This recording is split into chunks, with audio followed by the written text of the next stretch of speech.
Good morning everyone. Today we are going to discuss about important questions and their answers of chemistry. So firstly we start with chapter matter in our surrounding. As we have earlier discussed that matter in our surroundings is very important chapter to understand the surrounding and the nature. Okay, so let's discuss about the questions. First question is, what is matter? So as I have told you in class, anything that occupies space and have mass. आप सभी को definition भी well clear होती है। आप जो भी चीज़ छू सकते हैं, आंखों से देख सकते हैं, वो सब हम मैटर समझते हैं। बट कुछ ऐसा भी मैटर होता है जो हम आंखों से देख नहीं सकते, लेकिन वो मैटर होता है। ओके, तो मैटर की डेफिनेशन आप लोग को वेल क्लियर है। एग्जाम्पल भी मैंने मेंशन कर रखे हैं पीडीएफ में। पीडीएफ इसलिए ले लिया है ताकि आपका ध्यान चैप्टर पर रहे और क्वेश्चन आंसर आप देखते रहें। ओके, तो हमें ये पता होना ज़रूरी है कि मैटर होने के लिए क्या प्रॉपर्टी ज़रूरी है। अगर कोई चीज़ मैटर होती है तो क्या प्रॉपर्टी होती हैं? तो आप बोलेंगे सर जो मैटर होता है वो छोटे छोटे पार्टिकल से मिलकर बना होता है। बात सही है कि मैटर कुछ भी हो सकता है। आपने कहा जिसको मैं टच कर सकता हूँ वो सब मैटर है। बिल्कुल, जो टच कर सकते हो वो मैटर है, और मैटर छोटे छोटे पार्टिकल से मिलकर बना होता है। सो नेक्स्ट, पार्टिकल जब आप एक दूसरे से कांटेक्ट में आते हैं तो उनके बीच में थोड़ा सा स्पेस रहता है। कितना भी अटैच हो जाए, स्पेस थोड़ा सा रहता है, तो कहते हैं हैव स्पेस बिटवीन देम। अब बात है कि आपको लगता है सर इसमें लिखा हुआ है particles are constantly moving. Sir हमें तो लगता है जैसे बस खड़ी है तो खड़ी रहती है। नहीं बेटा, जब आप उससे पार्टिकल लेवल पे स्टडी करेंगे तो आपको लगेगा उसके हर एक पार्टिकल में एक मूवमेंट है। ठीक है, आपको अर्थ भी तो लगती है रुकी हुई है, लेकिन आपको सबको पता है अर्थ रोटेट कर रही है। ठीक वैसे ही मैटर के पार्टिकल्स भी मूव करते रहते हैं। फिर आता है पार्टिकल्स अट्रैक्ट ईच अदर। इस अर्थ पर कुछ ऐसा नहीं है जो एक दूसरे को अट्रैक्ट ना करे। मैटर्स के पार्टिकल के अंदर ये प्रॉपर्टी होती है कि वो एक दूसरे को अट्रैक्ट करते रहते हैं। तो पहले हमने सीखा मैटर क्या है और मैटर की प्रॉपर्टीज़ क्या हैं। ओके, अब आप सभी को पता है स्टेट्स ऑफ मैटर। मेजरली हम लोग 3 स्टेट्स को डिस्कस करते हैं, सॉलिड, लिक्विड, गैस। और आप लोगों को इनके बारे में अच्छे से पता है कि सॉलिड के लिए सबसे अच्छी डेफिनेशन कहा जाता है कि सॉलिड का shape and size fix, volume fix. Okay, but liquid के केस में केवल वॉल्यूम फिक्स, कोई शेप एंड साइज फिक्स नहीं होता है। गैस में ना तो हम कहते हैं ना तो कहते हैं हम शेप फिक्स है, ना तो कहते हैं वॉल्यूम फिक्स है। चलो एक से एग्जांपल से समझते हैं। जैसे आपके पास एक ज्योमेट्री बॉक्स है। ओके, आप उसे चाहे जहाँ रखेंगे वो उतना ही स्पेस लेगा। आप छोटे से अलमारी में रखेंगे या अपनी टेबल पर रखेंगे, वो एक फिक्स वॉल्यूम ऑक्यूपाई करेगा और उसका शेप चेंज नहीं होगा, एज सच एज वैसे ही रहेगा। समझ गए? बात आती है लिक्विड की। अब आपको 1 लीटर दूध लेना है, ठीक है, दूध वाले भैया से। अब बात ये आती है वो जब 1 लीटर आपको दिया जाएगा तो वो चाहे आप लोटे में रखें, थाली में रखें या बकेट में कहीं भी रखें, वो उसका शेप तो बदलता रहेगा लेकिन वॉल्यूम उसका सेम रहेगा। वो 1 लीटर से 2 लीटर नहीं होगा। तो ये बात आपको क्लियर हो गई। ठीक है, आगे डिस्कस करते हैं। तो इस तरह से आप ये डिफरेंसेस लर्न करेंगे। शेप है, वॉल्यूम है, कंप्रेसिबिलिटी। आप सभी को पता है कंप्रेसिबिलिटी एक प्रॉपर्टी होती है। जिन पार्टिकल्स के बीच में ज़्यादा स्पेस होता है उनको ज़्यादा कंप्रेस किया जाता है। अब आपको ये पता है कि कंप्रेसिबिलिटी गैसेस की सबसे ज़्यादा हाई होती है, क्योंकि गैसेस के पार्टिकल बहुत ज़्यादा डिस्टेंस पर होते हैं। बहुत ज़्यादा डिस्टेंस पे होते हैं तो उनको प्रेस भी ज़्यादा किया जा सकता है, उनको पास लाया जा सकता है। लेकिन सॉलिड जो होता है उसके पार्टिकल के बीच में स्पेस बहुत कम होता है। मतलब ये है कि उनको ज़्यादा कंप्रेस नहीं कर सकते आप, वो ऑलरेडी कंप्रेस्ड हैं। सो ये समझ में आया कि कंप्रेसिबिलिटी गैसेस में सबसे ज़्यादा, सॉलिड में सबसे कम। और जो मीडिएटर होता है, मतलब ये मीडिएटर बता रहा हूँ, मतलब मिड पॉइंट जो होता है लिक्विड में, इसमें कंप्रेसिबिलिटी सॉलिड से ज़्यादा होती और गैस से कम होती है। ओके, फिर आता है फ्लो। सॉलिड फ्लो नहीं कर सकता, सबको पता है ये बात। Gas and liquid can flow. Okay, inter particle space सबको पता है कि इंटर पार्टिकल स्पेस सॉलिड में बहुत कम होता है, लीस्ट है। स्लाइटली होता है मॉडरेट लिक्विड में, और मैक्सिमम जो होता है बेटा वो है गैसेस में। इतनी बात क्लियर है। इंटर पार्टिकल स्पेस की बात कर रहा हूँ। इंटर पार्टिकल फोर्स की बात करें तो भाई फोर्स यानी अट्रैक्ट करने की कैपेसिटी बहुत ज़्यादा खींच लेता है सब कुछ। तो इंटर पार्टिकल फोर्स जो होते हैं वो स्ट्रांग होते हैं। किस में स्ट्रांग होते हैं सर? सॉलिड्स में। ओके, तो सॉलिड्स में इंटर पार्टिकल स्पेस बहुत स्ट्रांग होते हैं। मॉडरेट कह सकते हो आप लिक्विड में, और बहुत वीक होते हैं गैसेस के केस में। ओके, नाउ अब हमारे पास आता है डिफ्यूज़न। सब बच्चों को रहा इसमें पूरे साल कन्फ्यूज़न। चलिए, गैसेस के पार्टिकल बहुत फास्टली मूव करते हैं। मूव करने का मतलब है फैलते हैं, फैलने का मतलब है डिफ्यूज़ होते हैं, भागते हैं। इस प्रोसेस को बोला जाता है डिफ्यूज़न। ओके, जनरल वर्ड में मैंने आपको एक्सप्लेन किया, डिफ्यूज़न मतलब चीज़ें को फैलना होता है। तो वेरी स्लो होता है, सॉलिड फैलता ही नहीं है ना, एक्सपैंड नहीं करता ज़्यादा। तो मतलब समझ में आता है कि सॉलिड में डिफ्यूज़न जो है सबसे कम होता है। फास्टर किस में होता है बेटा? सर गैस में होता है। नहीं, फास्टर और फास्ट लिखा है, फास्ट तो गैस में होता है। फास्टर कंपैरिजन किया जा रहा है, कंपैरेटिव फॉर्म में लिखा गया है। फास्टर है, फास्टेस्ट नहीं है। यहाँ फास्टेस्ट होगा पक्का, हमको लगता है पीडीएफ में बनाने में कोई एरर हुआ हमसे, तो ये बात ध्यान रखेंगे आप। अब बात आते हैं, क्लास में कुछ बच्चे हैं जिनको ये स्टेट्स बात पता होंगी, प्लाज्मा एंड बोस-आइंस्टीन कंडेंसेट। ठीक है, कहा जाता है कि जब गैस को ज़्यादा प्रेशर दिया जाता है तो आयनाइज हो जाती हैं। गैसेस क्या हो जाती हैं? आयोनाइज हो जाती हैं। और आयनाइज फॉर्म ऑफ गैसेस को कहा जाता है प्लाज्मा। और बोस-आइंस्टीन कंडेंसेट ये क्या होता है? इसमें लिखा है एक्सट्रीमली लो टेम्परेचर मैटर। ऐसा मैटर स्टेट जो बहुत ही लो टेम्परेचर पर होता है, हम उसे बोलते हैं Bose-Einstein condensate. Okay, now change of states, Radhe Radhe. Change of state of matter. अब आप सभी को पता है, मैंने आपको चेंज पढ़ाए हैं कि सॉलिड को लिक्विड बनाया जा सकता है, लिक्विड को गैस बनाया जा सकता है, सॉलिड को गैस बनाया जा सकता है, और गैस को सॉलिड बनाया जा सकता है, सॉलिड को लिक्विड बनाया जा सकता है। They are various changes. Single matter आप देख पा रहे हैं कितनी स्टेट में चेंज होता है। एग्जैक्टली यही है नेचर का नियम, सब कुछ चेंज हो सकता है, एवरीथिंग कैन बी चेंज। बस उसके लिए वो फेवरेबल कंडीशन हमें देनी पड़ती हैं। सिंपल है, एक टर्म लिखा है मेल्टिंग। तो मेल्टिंग का मतलब होता है कोई चीज़ सॉलिड थी और वो लिक्विड हो गई है at the atmospheric pressure.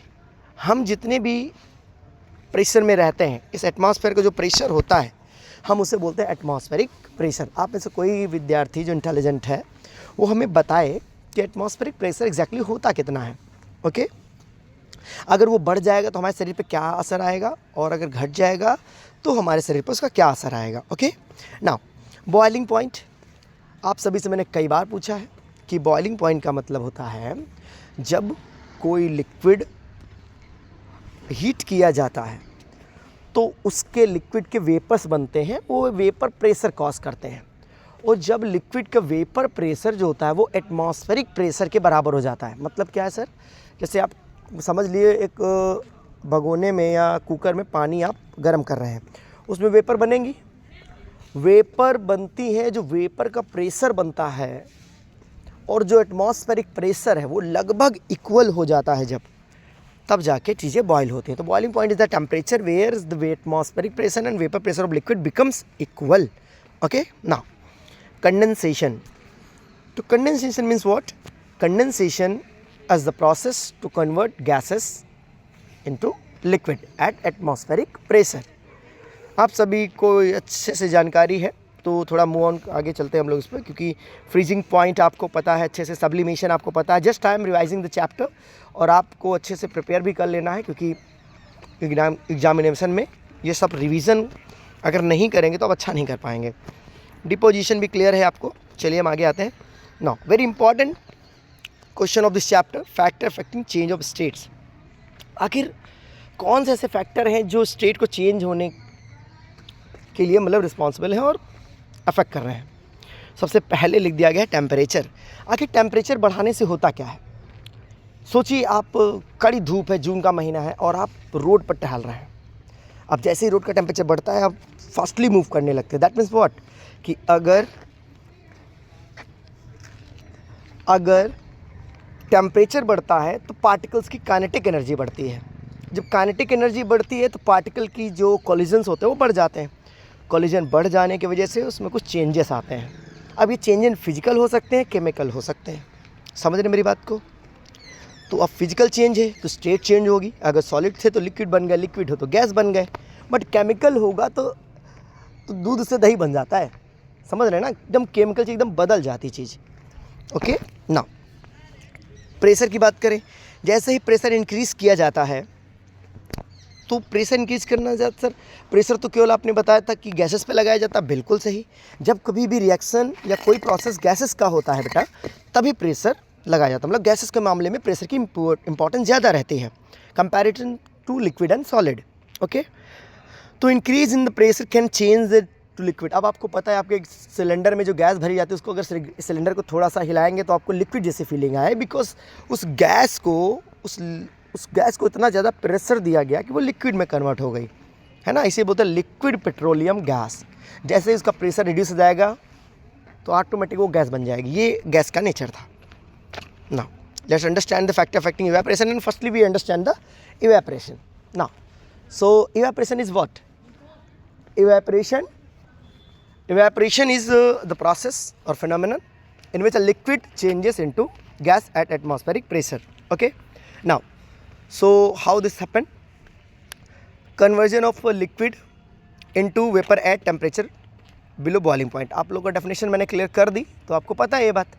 Now ऐसे कौन कौन से फैक्टर हैं जो इवेपोरेशन को इन्फ्लुएंस करते हैं? तो फर्स्टली आप समझते हैं कि sir surface area, as you increase the surface area of the liquid, evaporation rate also increases. Next is what? Temperature.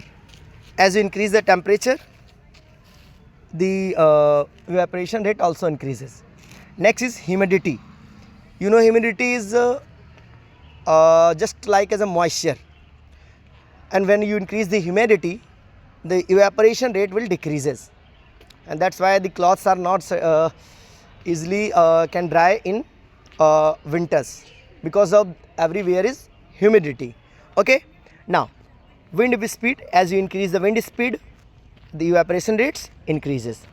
Last topic and important topic is latent heat. Latent heat is what? Latent heat is the heat of fusion, heat required to change solid into liquid without change in temperature. ठीक है, तो latent heat required to change solid in liquid without change in temperature. Temperature में change हुए बिना जब solid liquid में convert हो जाए। सर आगे तो बातचीत हो रही थी, तो आपसे सर कैसे देखने मिलता है? अब मैंने आपको एक डेफिनेशन बताई थी कि बिफोर मेल्टिंग मैटर को जो हीट दी जाती है, अगर कोई मैटर मेल्ट होने वाला है उससे पहले उसको जितनी हीट दी गई वो सब लैटेंट हीट में काउंट किया जाता है। अच्छा, आपसे अगर मैं पूछूं कि बर्फ़ का मेल्टिंग पॉइंट एंड बर्फ़ का फ्रीजिंग पॉइंट, सर बर्फ़ का फ्रीजिंग पॉइंट, हाँ, फ्रीजिंग पॉइंट और मेल्टिंग पॉइंट में क्या डिफरेंस आता है? बर्फ़ की केस में बताएंगे 0 डिग्री फ्रीजिंग पॉइंट है या बर्फ़ के मेल्टिंग पॉइंट है। आप हमें कमेंट बॉक्स में अच्छे से क्लियर करके बताएं।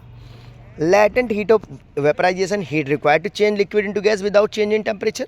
मतलब लैटेंट हीट के केस में टेम्परेचर को चेंज आप ना ही करें तो ठीक रहेगा ना। अब ये जो मैटर इन आवर सराउंडिंग, हमने पहला चैप्टर क्या कवर किया बेटा?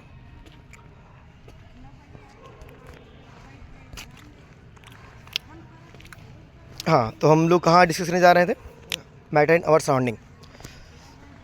आई think matter in our surrounding ही हम कर रहे हैं, लेकिन क्वेश्चंस अभी तक जो आए वो हार्डली चैप्टर था, मतलब उससे रिगार्डिंग मैंने क्वेश्चन नहीं फ्रेम किया, वो चैप्टर एक्सप्लेनेशन था। अब उस पर क्वेश्चन आंसर हम डिस्कस करेंगे। Why is diffusion faster in gases than the liquids? बहुत अच्छा क्वेश्चन है, मैंने आपको एक्सप्लेन किया कि गैसेस के पार्टिकल्स के पास काइनेटिक एनर्जी ज़्यादा होती है, और जब काइनेटिक एनर्जी ज़्यादा होगी तो इंटर पार्टिकल स्पेस भाई ज़्यादा होगा, दूर दूर आएंगे ना, भागेंगे पार्टिकल्स, फ्रीली मूव करने के लिए उनके पास स्पेस भी अवेलेबल होता है। These are the reasons to faster diffusion. Okay, now once you read this PDF by yourself, why do we feel cold when we pour some acetone और spirit on our palm. अगर आपने कभी देखा हो कि जो नेल पॉलिश होती है उसमें हाथ में लगाते हैं तो वो ठंडा ठंडा सा लगता है, कभी अल्कोहल अगर हाथ पे गिर जाता है तो ठंडा ठंडा सा लगता है। आखिर ऐसा क्यों हो जाता है, वो ठंडा ठंडा क्यों लगता है हमें? तो these liquids evaporate quickly by taking heat from our palm. हमारी बॉडी का जो टेम्परेचर होता है उसको जैसे ही मिलता है वो इवेपरेट कर जाते हैं। अब व्हेनेवर जब कुछ भी इवेपरेट होता है तो वो ठंडा लगता है, which causes cooling. This is due to cooling effect of evaporation. Okay, now why is ice at 0 degree more effective in cooling than water at 0 degree? Ice absorb latent heat of fusion from the surrounding to melt without change its temperature. पहले ही मैंने बताया, water at 0 degree doesn't absorb this extra heat, hence it gives better cooling. मैंने अभी बोला था आपको example देने के लिए, लेकिन अब आप भी समझ गए होंगे तो अच्छे से आंसर करेंगे। पहले मैंने एक बार MCQ क्वेश्चन लिए थे, उनमें से किसी बच्चे का कमेंट्स नहीं आए थे ज़्यादा। अच्छे से पढ़िए, कमेंट करिए, बताएं आपको समझ में आया कि नहीं आया। ऑनलाइन क्लास वैसे तो प्रॉपर मैनर में आप लोग को मिल पाना थोड़ा डिफ़िकल्ट होता है, लेकिन जो पढ़ाया जा रहा है आप बताएंगे, बस समझ में आया कि नहीं समझ में आया, अच्छा लगा कि नहीं लगा, ये ज़रूर बताना ज़रूरी है आपके लिए। Why does the temperature remains constant during the melting और boiling? Because all the heat energy is use to break the forces of attraction between the particle, not to increase temperature. This heat is called latent heat. Okay, मैंने क्या बोला? Why does the temperature remains constant during melting or boiling? कह रहे हैं melting और boiling के समय constant क्यों रहता है भाई temperature? Because all the heat energy used to break the forces of attraction. जो पार्टिकल आपस में बंधे हुए हैं उनको तोड़ने के लिए हमें एक्स्ट्रा एनर्जी देनी पड़ती है between the particle, not to increase temperature. उस समय हम टेम्परेचर इंक्रीज नहीं कर सकते, हम तोड़ने में सारी एनर्जी दे रहे हैं। This heat is called latent heat. अब आपको समझ में आएगा, अच्छा सर समझ में आया कि पार्टिकल का टेम्परेचर बढ़े कैसे, जब वो पार्टिकल टूटने ही लग गया है। जब टूटने लगता है एक्स्ट्रा आप टेम्परेचर देते रहते हो, वो चीज़ टूटती रहती है, यानी उसका लिक्विड टेम्परेचर नहीं बढ़ रहा होता है, वो टूट रहे होते हैं बॉन्ड्स, उसी को लैटेंट हीट कहते हैं। अब आपको लैटेंट हीट अच्छे समझ में आ गई, इसीलिए मैंने क्वेश्चन भी फ्रेम किए हैं। How can you so that air is a matter? कैसे बताएंगे आप एयर इज़ अ मैटर? बहुत अच्छा क्वेश्चन है। तो आप लोग को मैंने एग्जांपल में एक बार बैलून वाला दिया था। Air occupy space and has mass, for example balloons expand when filled with air and the football becomes heavier when inflated. आपको फुटबॉल वॉलीबॉल सब भी देखेंगे आप, इनका वजन बढ़ जाता है, कभी चेकआउट कर सकते हैं। तो मास के लिए स्पेस के लिए दोनों का केस आपको क्लियर हो गया कि सर बॉल वाला तभी तो पता था, फुटबॉल वाला भी पता चल गया। वाई डी वी, क्योंकि हम लोग जितना बताते हैं उतना ही आप लोग को याद रहता है। ये ज़रूरी नहीं है, आप लोग अपना दिमाग लगाएंगे तो और भी चीज़ें एग्जांपल मिलेंगे। आप हमको 2 4 5 एग्जांपल लेके दीजिएगा on the above question, on the basis of above question. Okay, why do gases exert pressure on the walls of the container? क्यों ऐसा क्यों होता है कि गैसेस एक्सर्ट करती हैं pressure walls of the container? तो आपको पता है सर कि गैसेस का जो काइनेटिक एनर्जी होता है सर वो ज़्यादा होता है। They firstly move and colloid to the walls of the container and that's why causes pressure. तो वही है। तो gas particle move randomly with a high speed and collide with the walls of the container. These collisions produce pressure. और इन collision की वजह से pressure आता है। Why does water kept in air's earthen pot become cool during summer? The water seeps out through the pores of the pot and evaporate. During the evaporation, it takes heat from water causing cooling. Why does water kept in earthen? आप समझ में आ रहा है भाई? कभी भी आपने देखा हो गर्मियों के सीज़न में मटके में पानी रख दिया जाता है और पानी ठंडा हो जाता है। वाई? क्योंकि जो पानी है वो जो छोटे छोटे पोर्स होते हैं मटके के, वेपर के फॉर्म से बाहर जाता रहता है, सराउंडिंग पूरी ठंडी हो जाती है। तो सराउंडिंग जब ठंडी होगी तो ऑटोमेटिक पॉट ठंडा हो जाएगा। तो हाँ, उस समय पानी बचता कम है मटके में। अगर आप 2 लीटर रखेंगे तो थोड़ा पानी उड़ जाएगा, थोड़ा पीने को मिलेगा, लेकिन आपको ठंडा मिलेगा। गर्मी के लिए सबसे बेहतरीन साइंस टेक्नोलॉजी है ये। Now, why does the desert cooler cool better on hot dry day? ये क्वेश्चन मैंने आपको पेपर में दिया था, अगर आपको याद है, यूनिट टेस्ट हुए थे तो मैंने पूछा था आपसे, why does a desert cooler cool better on a hot dry day? Dry air has low humidity so water evaporates faster. वहाँ ह्यूमिडिटी बहुत कम होती है, तो बहुत जल्दी से इवेपोरेशन होता है, और faster evaporation absorb more heat and cases वो कूलिंग। अच्छा सर, अब समझ में आया भाई। हमारे पास यहाँ पर देखोगे अब तो आसपास सराउंडिंग में मॉइस्चर है। अब डेजर्ट में चले गए, वहाँ केवल रेगिस्तान है, आपको रेत रेत दिख रही, तो वहाँ हीटिंग ज़्यादा है, आपका इवेपोरेशन रेट बहुत तेज़ हो जाता है। होप कि आपको चीज़ समझ में आ गई हो। What happen when you increase pressure on gases, तो आपको बताया मैंने, अगर प्रेशर इंक्रीज़ कर दिया जाएगा गैसेस का तो वो कंप्रेस हो जाएंगी, दे बिकम्स लिक्विड। ओके, तो आप लोग को बताया मैंने why are solids are incompressible, why the gases are highly compressible. Write the answer of this question in your comment box, और मुझे ये भी आप सभी बताएं कि लेक्चर कैसा लगा आप सभी को। Okay, have a good day.